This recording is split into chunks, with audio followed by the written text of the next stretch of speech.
and by the storm. What sign of the spring of the year? Only the death of the old, not a stir, not a shoot, not a breath. Do the days begin to lengthen? Longer, darker the day, shorter and colder the night. Still and stark was the air, for the wind is sore out in the east. The starved crow sits in the field attentive, and in the wood the owl rehearses the hollow note of death. What signs of it spring? The wind soared up in the east. When is the time of the birth of our Lord at Christmas time? We will have peace upon earth, goodwill among men. Peace of this world is always uncertain, unless men keep the peace of God. And war among men defiles this world, but death and the Lord renews it. And the world must be clean in the winter, or we shall have only a sour spring, not parched summer and empty harvest. Between Christmas and Easter, what work shall be done? The caravan shall go out to march, and turn the same out against him. The birds shall sing the same song.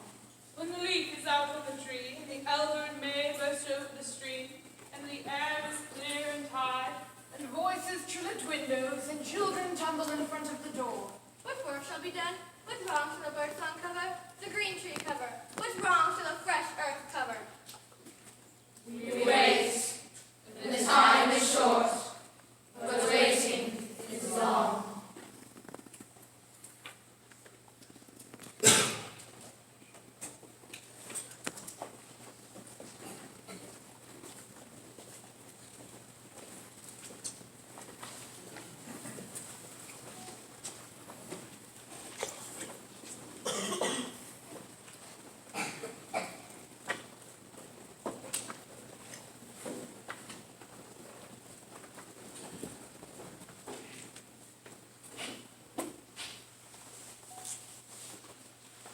Since Christmas the day of St. Stephen, first part.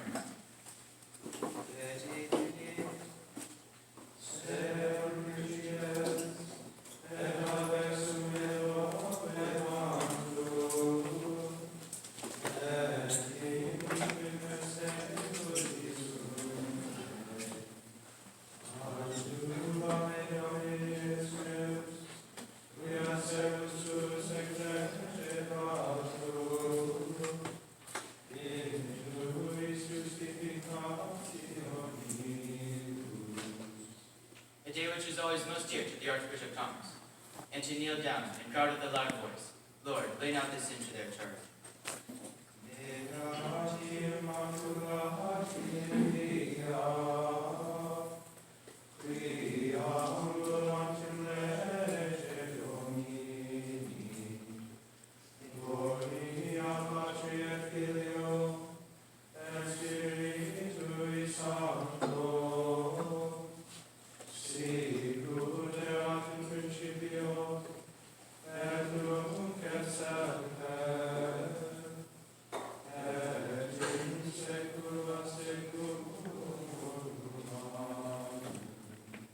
Since St. Stephen Day, the day of St. John the Apostle.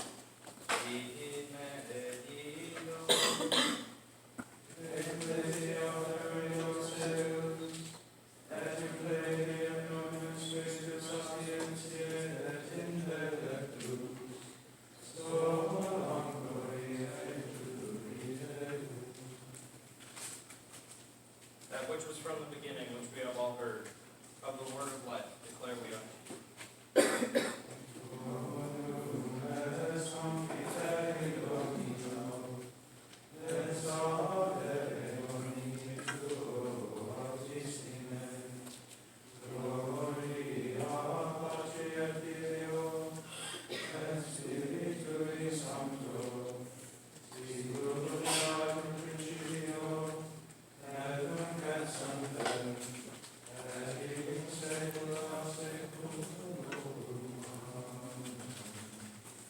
Since St. John the Apostle, the day of the Holy Innocents.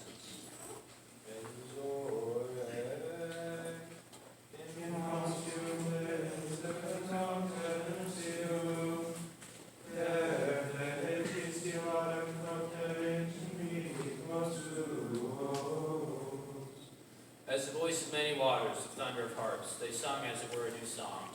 The blood of thy saints have they shed like water, there is no man left to bury them. Avenge, O Lord, the blood of thy saints, in Rama, where we serve thee.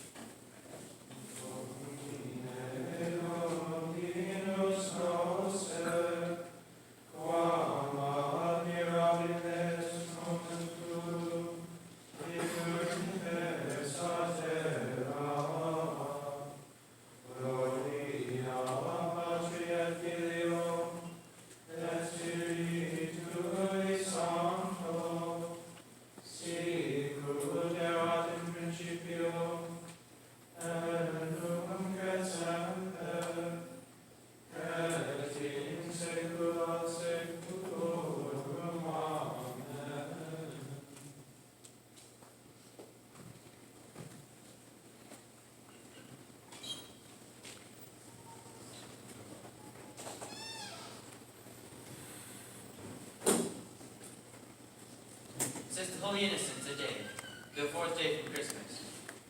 Rejoice we all, keeping holy day.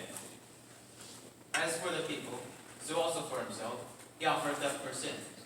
He lays down his life for the sheep. Rejoice we all, keeping holy day. Today, Today? What is today? Well, the days have gone. today, what is today but another day, the dusk of the year? Today? What is today? But another night and another dawn. What is today that we know that we look forward to fear for? Every day is a day we should hope from or fear from.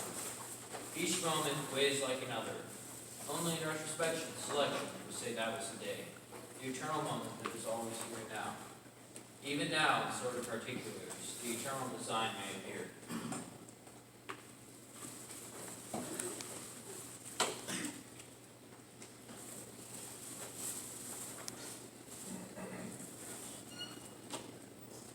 Servants of the king. And none to us. You are welcome. Have you been far? Not far today, the man is urgent parts of France. We rode hard, took ship yesterday, landed last night, having business with your Archbishop. Urgent business from the king, by the king's order. Our men are outside. You know the Archbishop's hospitality. We are about to go to dinner. The good Archbishop would be vexed if we did not offer you entertainment before your business. Please dine with us. Your men shall be looked after also. Do you like roast pork? This is before dinner. We will roast your pork first and dine upon it after. You must see the Archbishop. Go tell the Archbishop we have no need of his hospitality. We shall find our own dinner. Go, tell the clergyman.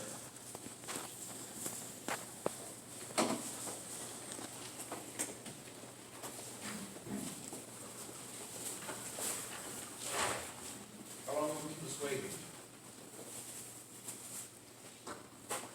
How long will you keep us waiting? Both of us certain our expectation. The moment foreseen may be unexpected when it arrives.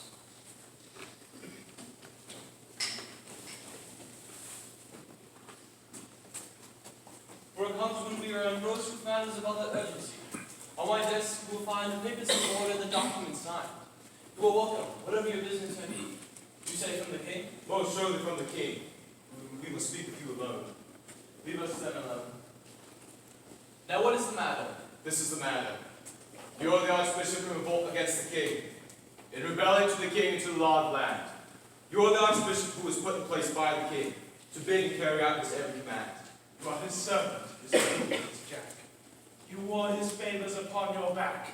You had your honors all from his hand. From him you hold the power, the seal, and the ring. This is the man who is the tradesman's son. The backstairs brat who was born in sheep's eye. This is the creature that crawled upon the king, swollen with blood and swollen with pride. Creeping out of the mud and dirt, crawling up like a louse on your shirt. This is the man who cheated, swindled, and lied, broke his oath, and betrayed the king. This is not the truth. Both before and after I received the ring, I have been a loyal subject to the king. Saving my order, I am as a man, as his most faithful vassal in the land. Saving your order? Let your order save you, as I do not think it is like to do. Saving your ambition is what you mean. Saving your pride, envy, and spleen. Saving your insolence and greed. Won't you ask us to pray to God for you and your men? Yes, we pray for you. Yes, we'll pray for you. Yes, we'll pray that God may help you. But gentlemen, your business, which you said to be so urgent, is it only scolding and blasphemy? That was only our indignation, as loyal subjects. Loyal? To who? To the king! The king! God bless him.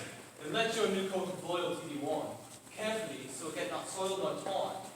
Have you something to say? By the king's command, shall we say it now? Not today, before the old fox is off the way. What you have to say by the king's command, if it be the king's command, should be said in public. If you have orders, then in public I will refute them. No, hear it now. Of your earlier misdeeds I should make no mention. They are too well known. But after the censorship ended in France, and you were eluded with your form of pillage, how did you show your gratitude?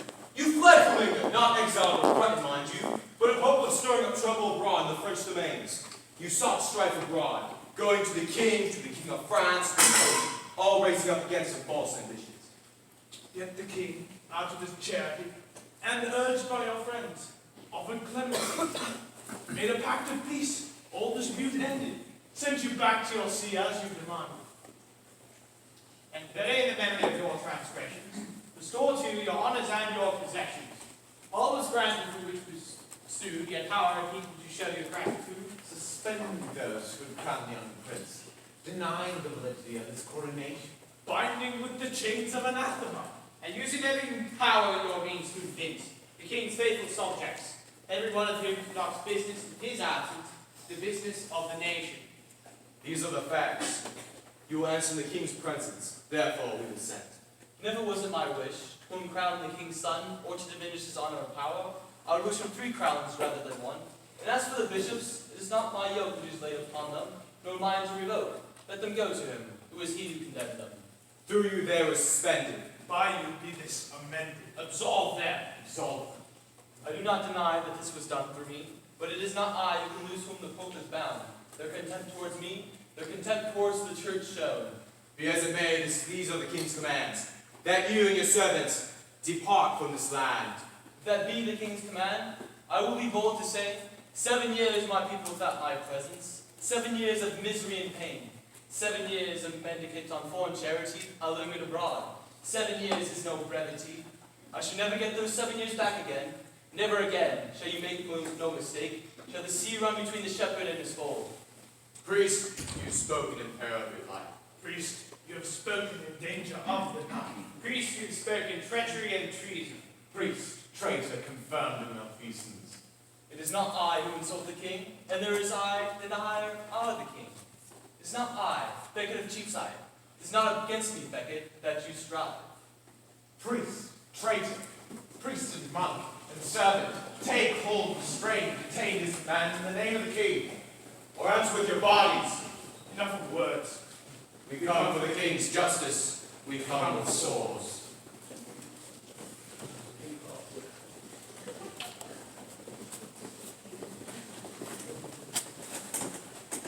I have smelled them, the death bringers! Senses are quickened by subtle forebodings. I have heard fluting at night time, fluting at owls. I've seen their new scaly wings slanting over, huge and ridiculous. I have tasted the stake of putrid flesh from the spoon. I have felt the heaving of earth at nightfall. Restless, sad.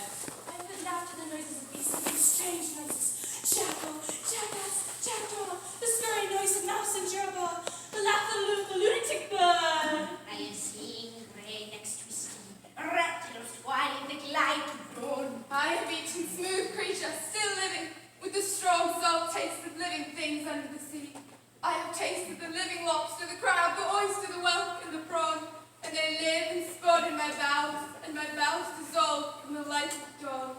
I have smelled death in the rose, death in the hollyhock, sweet pea, hyacinth, primrose, and cowslip. I have seen trunk and horn, tusk and hoof in odd places. I have lain on the floor of the sea, and breathed with the breathing of the sea anemone, swallowed with the regurgitation of the sponge. I have lain in the soil and criticized the world. In the air, flirted with the passage of the kite. I have plunged with the kite and cowered with the wren. I have smelt the hoard of the beetle, the scale of the viper, the mobile, hard and sensitive skin of the elephant, the invasive flank of the fish. I have smelled corruption in the ditch, the incense in the tree, the snore in the incense, the smell of sweet soap in the woodpath, a hellish sweet scent in the woodpath, all the ground heaved. I have seen rings of light falling downwards, descending to the horror of the age. Had I not known what was coming to be? It was here, in the kitchen, in the passage, in the mews, in the barn, the bar, and the marketplace. In our veins, our bowels, our skulls as well as in the plotting of potentates, as well as in the consultation of powers. What is woven on the loom of fate, what is woven in the council of princes, is woven also in our veins, our brains. It is woven like a pattern of living worms in the guts of the women of Canterbury. I have smelt them, the death bringers. Now is too late for action, too soon for contrition. Nothing is possible but the shameless swoon of those consenting to the last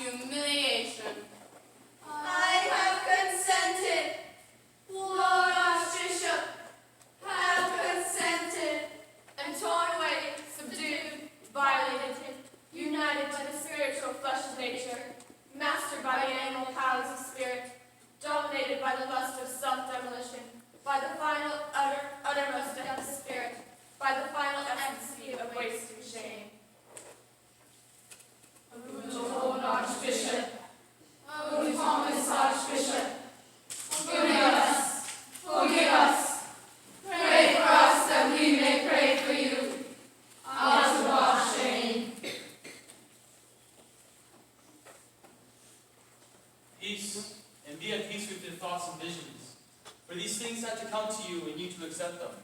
This is your share of the eternal burden, the perpetual glory, this one moment.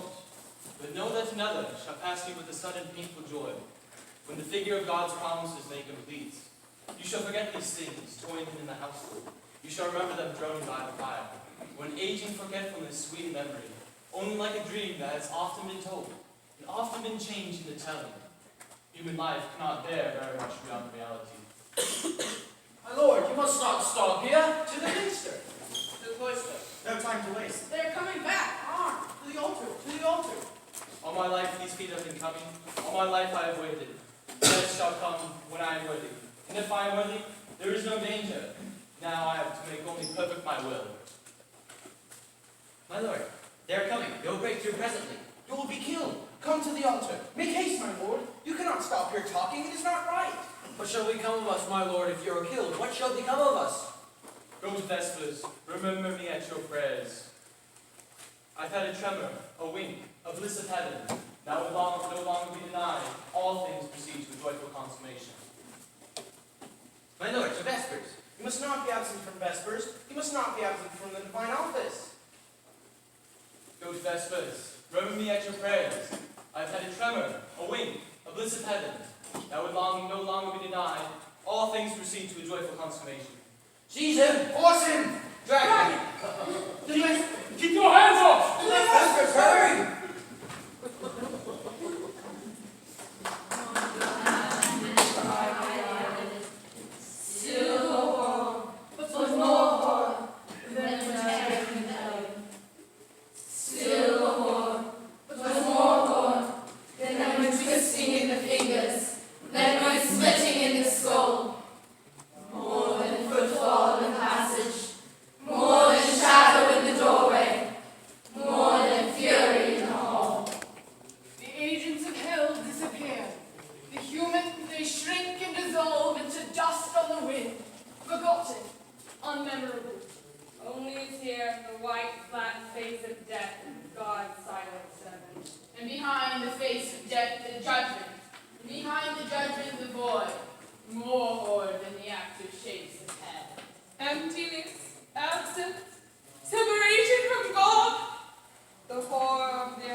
Where's Becket? Traitor to the king! Swear, my lord! Quick, up the stairs! To the roof! To the crypt! Where's Becket, the meddling priest? Come down, Daniel, to the lion's den. Come down, Daniel, to the mark of the beast. Are you washing the blood of the lamb? Are you marking the mark of the beast? Come down, Daniel, to the lion's den. Come down, Daniel, and join the feast. Where is Becket, the cheapside brat? Where is Becket, the faithless priest? Come down, Daniel, to the lion's den. Come down, Daniel, and join the feast. It is the just man who, like a bold lion, should be without fear. I am here, no traitor to the king. I am a priest, a Christian, saved by the blood of Christ. His death given to buy my blood, my death for his death. Absolve all whom you have excommunicated. Resign the powers you have arrogated. Restore the money of the king. Remove your feelings of fire. My Lord, I am now ready to die, so that his church may be at peace and liberty. But I say, none of my people shall you kill. This I forbid. Traitor! Traitor! Traitor! You, Reginald, 3 times traitor to you. Traitor to me as your temporal lord, traitor to me in your spiritual lord, traitor to me in desecrating his church. No faith alone, renegade. What I owe now shall now be paid. No, the blessed man of the Virgin. So impossible. Blessed God, this. And yet, the church, I commend my cause.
We beg you give us your attention for a few moments.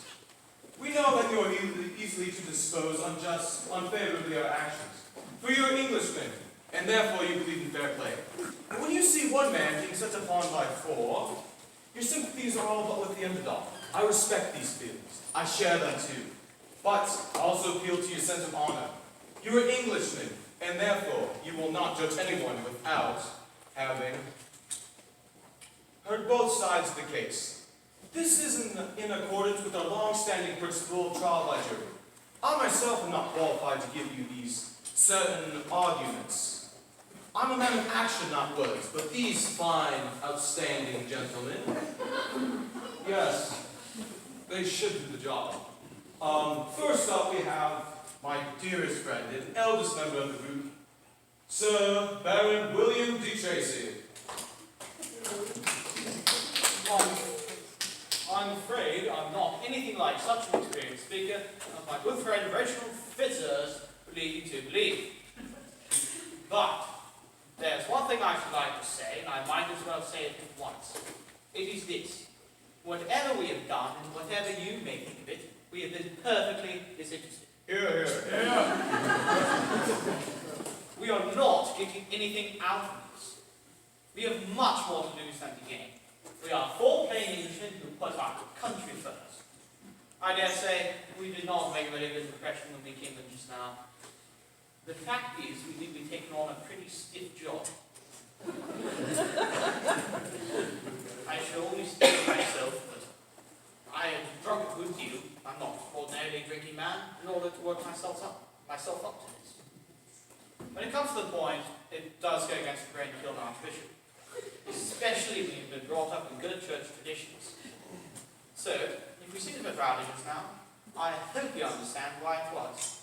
And for my part, I'm awfully sorry. We knew it was our duty. At the same time, we had to work ourselves up to it. And as I said at the beginning, we are not getting a penny out of this. We know perfectly well how things will turn out. King Henry, Paul Messon, will have to say for reasons of state that he never meant for this to happen. There should be an awful row, and at the very best we'll have to spend the rest of our lives abroad. Even when reasonable people come to see that the Archbishop had to be put out of the way, personally, I have tremendous admiration for him. Must have noticed what a good show he put up at the end. They will not give us any credit. No, we have done it for ourselves. There is no mistake about that. So, as I said at the beginning, I hope that you will at least give me the credit for being perfectly disinterested in this business. I think that is about all I have to say. Good. Anyway, I think we can all agree that William de Tracy has spoken very well and raised a very interesting point. The gist of his argument is this. We have been completely disinterested. Now, our next speaker is very interesting because he went to college and has a very good study habit of constitutional and state law. Sir Hugh Gilmore is up next. Yes, go with me. I should like firstly to occur to a point that was very well put by our leader, Reginald Fitzurse. You're all Englishmen, and as such your spirits always lie with the underdog. It is the English spirit of fair play. Now the worthy Archbishop, whose good qualities I very much admire, has been throughout presented as the underdog. But is this really the case? I'm going to appeal not to your emotions, but to your reason. You are hard-headed, sensible people, as I can see, and not to be taken in by